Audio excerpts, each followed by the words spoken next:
Originally there was two different bills. We had a bill in the House. The governor obviously had a bill as well.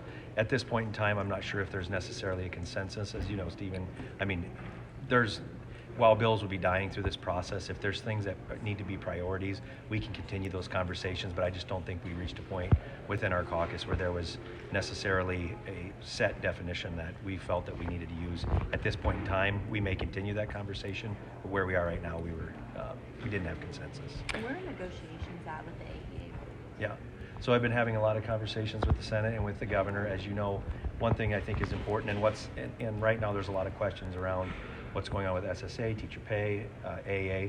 As you know, in the House, we split those three things up, but at the end of the day, the budget impact that they have with one another based on the cost of whether it's teacher pay, potentially, depending upon what the AA bill would look like, obviously with SSA. Part of the problem is right now, trying to put the budget together, not knowing where those land. It's very hard to settle one without trying to settle the other. So right now we're having good conversations. We feel pretty strongly that whatever we do with the AAs, we've been very clear in the House. We wanted to continue to provide certainty for special ed parents and students and school districts. So what we're looking at right now is going to continue to have that be part of that conversation. I think one thing that's positive from the standpoint of it looks like there's a willingness to want to increase beginning teacher pay. It looks like there's a willingness to want to have some level of reform when it comes to AAs. Obviously SSA, there's a difference in the number, but we've always found a way to work through that. But the good news is it looks like there's a willingness to want to do those things. It's just obviously what are the details and the final product's going to look like. But right now we're having some productive conversations with the other two. So what do you say to? Go ahead. I'll work like this round. Go ahead, Kate. What's your advice to schools that have to certify budgets? Yep, I understand their frustrations, and I've been to some of the meetings back home. The governor's been going around the state talking to individuals. I was able to attend one of those with several superintendents from my district and area, and I, full disclosure, recognize that there is some frustrations. I think we have frustrations as well that we've been able to move the SSA, for example, be able to move that forward. But again, as we're having these budget conversations, there's so much linkage, and I think Representative Gustav said on the floor, by the time you pass the 3% that we proposed here, and then if you were to do our teacher pay, you're really looking at a 5% SSA when you talk about the dollars. So they do all intermix with one another. So will there be a change in the deadline? Yeah, so in the bill that we passed, we did put some changes in deadlines that exist in our teacher pay bill. If there's an expectation from the school districts that that's helpful within the process for us to do that, I think the House would be open to that conversation.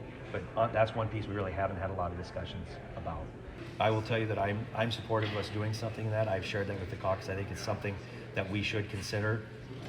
Just like other bills, at the end of the day, the way we operate as a caucus is we like to find some consensus on bills before we move forward. Most of the time we're able to do that. Within our caucus right now, there isn't a level of consensus to be able to move that bill forward. I think as a caucus and as a party where our position has been on life being very strong caucus when it comes to protecting life, I think we need to have more conversations on things like this. You've seen on the floor in the last couple weeks looking at changing adoption tax credits. We're looking at things within the budget to help cost for foster and adoption parents as well. So I think we really need to be engaging in more of these conversations in a broader topic. But at this point, you still have to have support within the caucus to try to be able to move something forward. On that subject, there are also bills the governor proposed giving state employees parental leave. Yep. And also extending Medicaid coverage for mothers who give birth. Mm-hmm. I don't think those are moving. You can correct me if I'm wrong, but what's the situation with those? Yeah, so we've had conversations about both those topics within our caucus, not just this session, but in the past. When it comes to those, obviously by lowering the FPL, we're hopeful that makes it so it's something that we can extend out to 12 months with a minimal budget impact as possible. We've seen that it was maybe a little bit more of a budget impact at this point in time.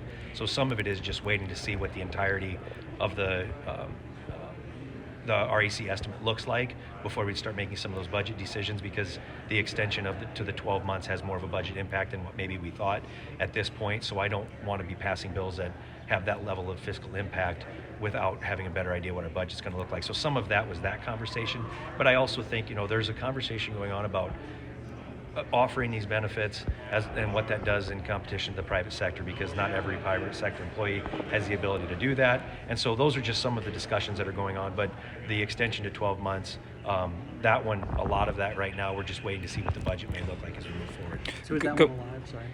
I guess here's the way I would say, as I go through, I'm trying to, I don't have a mental list of where each bill sits when it comes from the committee, but from the standpoint, we would have the ability, that one is a specific example of something with the fiscal impact that if we decide as a caucus to move forward, it could be part of the HHS budget.